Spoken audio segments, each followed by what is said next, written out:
তো আজকে রাতে কি রান্না হবে? খিচুড়ি। খিচুড়ি হবে?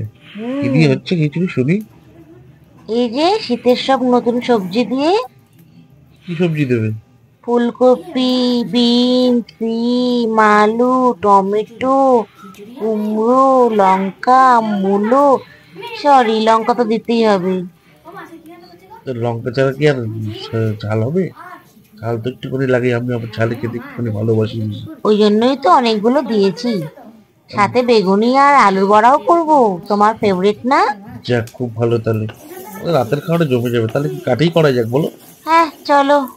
ও, কাঠ তো আমি ধরিয়ে দিচ্ছি, কোনো অসুবিধা নেই। চলো, সোনা মুগ ডালটাও ভেজে নি। উম, একটু লাল লাল করে ভাজতে হবে। আচ্ছা। চলো এবার ডালটা জলে দিয়ে দিই। হাঁড়ির জলও তো গরম হয়ে গেল। একটু নেড়ে আবার ঢাকা দিয়ে দিই, তাহলে তাড়াতাড়ি ফুটে যাবে। চলো আমরা দুজন বসে একটু গল্প করি। না, গল্প করলেই কি হবে? এবার তো মশলাপাতিও দিতে হবে। গোবিন্দভোগ চালটা খেতে সুন্দর না? হ্যাঁ, পুরো সাদা ধবধব করছে। আমি গোবিন্দভোগ আবার ধুই না, ধুলে সেন্ট চলে যায়। গোবিন্দভোগ চালের কিন্তু খিচুড়ি খেতে তো একদম হেভি লাগে, এর সেন্টটাই সেন্টই আলাদা। আলাদা। চলো সবজিগুলো এবার দিয়ে দিই এক এক করে। আলুটা আগে দিই, কারণ আলু সেদ্ধ হতে তো একটু টাইম লাগে। যেহেতু নতুন আলু, সেটা তো টাইম লাগবেই। হ্যাঁ। তারপর কি দিচ্ছ? এবার একটু মূলো ফুলোগুলো দিয়ে দিই। ওগুলো তো, ফুলকপিটা রেখে দিচ্ছ না, কেন? মূলোটা তো একটু সিদ্ধ হতে টাইম লাগে, ওটা ওই জন্য দিয়ে দিলাম। তাহলে ফুলকপি আর কুমড়োটা রেখে দিলে কেন? ওগুলো দিলে তো তাড়াতাড়ি গলে যাবে। ও, অবশ্য ঠিক, কারণ কাঠের তো আগুন বেশি, কাঠে তো হিটটাও বেশি। ওই জন্যই তো একটু পরে দেব। দেখো না, তর সইলাম না, দিয়েই দিলাম। ওই জন্য তুমি আবার লাস্টে পাবেও না। ফুলকপি সব গলেও গেছে। তবে স্বাদ কিন্তু খুব সুন্দর হয়েছিল, বলো। খুব সুন্দর মানে? ওহ, এই খিচুড়িটা এখনো মনে পড়ছে। কাঠের স্মোকি স্মোক একটা ফ্লেভার স্মোকি ছিল, স্মোকি বলো। ফ্লেভার, ও স্মোকি ফ্লেভারটার জন্যই তো কাঠের রান্না দেখো কি এত ভালো সুন্দর লাগে। কালার লাগছে, সবুজ, সাদা, লাল। সুন্দর লাগছে কিন্তু। হুম। চলো পকোড়ার ব্যাটারটা বানিয়ে নিই। কালো জিরে, সুজি, নুন, হলুদ আর বেসন দিয়ে জল দিয়ে ভালো করে ফেটিয়ে নিতে হবে। ফেটালে তবেই তো খেতে ভালো লাগবে। ব্যাটারটা কিন্তু ফুলবে। যখন তৈরি হয়ে গেছিল মনে হচ্ছিল যে স্ট্রিট স্ট্রিট ফুড যেগুলো বলে, যেখানে চপ বেগুনি ভাজি, সেই সব ব্যাটারের মতন কিন্তু লাগছিল হ্যাঁ, অনেকটা। মানে এটা যদি তেলে এমনিও ছাড়া হয় না, ফুলুরির মতন খেতে লাগে। বা বেগুনিগুলো গরম গরম তো হেভি লাগছিল। হ্যাঁ। চলো এবার খিচুড়ির মশলাটা বানিয়ে নিই। একটু আদা কুড়িয়ে নিলাম। কড়াইতে সাদা তেলও দিয়ে নিলাম। হলুদ দিয়ে নিলাম। তাহলে দেখতে একটু সুন্দর হবে। সাদা সাদা দেখতে ফ্যাকাশে লাগে না?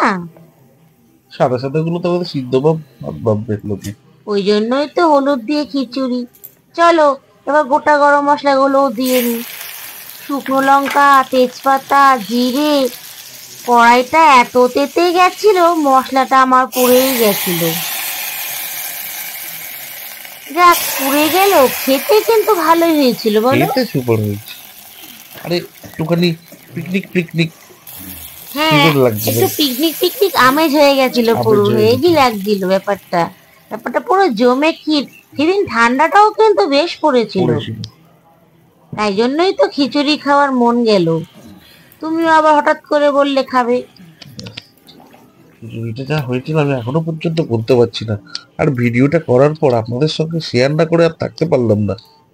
আমার তো তর্স হয়েছে না, কখন একটু খাবো। চলো তাড়াতাড়ি করে বেগুনি তাড়াতাড়ি আর করে পকোড়াটা ভেজে ফেলি। তাড়াতাড়ি করে পকোড়া বেগুনি ভেজে খেয়েই ফেললাম আমরা। ও, ওইদিকে তো আবার মা বাবা অপেক্ষা করছে, ওদেরও তো সময় হয়ে যাচ্ছে, বয়স হয়েছে না ওদের। তাড়াতাড়ি খেলে একটু তাড়াতাড়ি হজম হবে। অবশ্যই। তবে তারাও খেয়েও খুব নাম করেছে খিচুড়ি। হ্যাঁ, তোমার মা তো আর বাবা তো খিচুড়ি খাওয়া রাজা। হুম, তবে মা তো এখন বয়স হয়েছে, অতটা খেতে পারে না। হুম। মা আগাগোড়াই রাতে কম খায়। হ্যাঁ, তার মধ্যে মায়ের তো ও, আবার সুগার। খিচুড়িটার কালারটা খুব সুন্দর হয়েছে। দেখতে তো খুব সুন্দর হয়েছে, খেতে কেমন হবে কে জানে। কেমন একটা গ্রাম গ্রাম অনুভূতি লাগছিল, মাটির হাঁড়ি। কিন্তু কড়াইটা দেখে ভয় পাবেন না কিন্তু, কারণ কড়াইটা কিন্তু আজকের না, কড়াইটা অনেক দিন, মানে মান্ধাতার আমলের কড়াই। এই কড়াইটা কালোই হয়ে রয়েছে, এই জন্য এটাকে কাঠেই ইউজ করি তাই যখন জন্যই তো জ্বালানির কাঠে কাজে, বসিয়ে দিয়েছি আরো কালো হয়ে যাওয়ার জন্য। যাতে আর বেশি মানে মাজতে না নাও লাগে। নাও, এবার পাঁপড়টা ভেজে নি। ভাজার সঙ্গে সঙ্গে তো আমি একটা পাঁপড় খেয়ে নিয়েছিলাম বলো। এবার বেগুনিটা যাচ্ছে ও, প্রথম বেগুনিটা কি সুন্দর ফুলবে। তেলটা খুব বেশি তেতে গেছিল। ওই যে এত আগুন। বাইরে ঠান্ডা ছিল, কিন্তু আমি সামনে বসে যখন কাঠগুলো ধরাচ্ছিলাম, গরমে বসতে পারছিলাম না। ভেবেছিলাম পাঁপড় আর বেগুনি ভাজবো, কিন্তু ওই যে মেয়েটা তো আবার বেগুনি খেতে চায় না, ওর জন্যই বেশিরভাগ আলুটা ভাজা। চলো ও, চলো থালায় এবার দেখুন সাজিয়ে নি। থালায় সাজিয়ে নেওয়া হয়েছে, কি বেশ লাগছে, সুন্দর লাগছে। উফ, কত রকম সবজি দিয়ে করেছি না, স্বাদই তো অন্যরকম লাগবে। পুরো সবজির স্বাদটা পুরো খিচুড়ির মধ্যে, তার মধ্যে একটা স্মোকি ফ্লেভার তার বলো। মধ্যে স্মোকি ফ্লেভার। ওহ, নাইস। বন্ধুরা তোমরা ট্রাই করো।